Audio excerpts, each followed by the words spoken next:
Hi. My name is Harry Huckle and I'm not drunk. Promise. But my wife is, and that is part of the news. And here are our news reporters that might be drunk.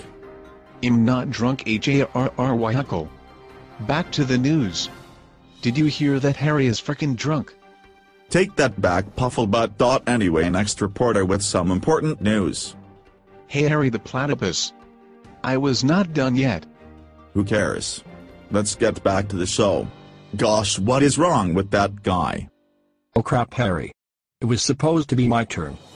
Come on people. I'm gonna get to the frickin' saldo. Just be quiet. I'm supposed to be Mr. Doodles. Coco-Lani. I'm not going to deal with this anymore. I quit. Great. Because I was just about to fire you. That's it for today.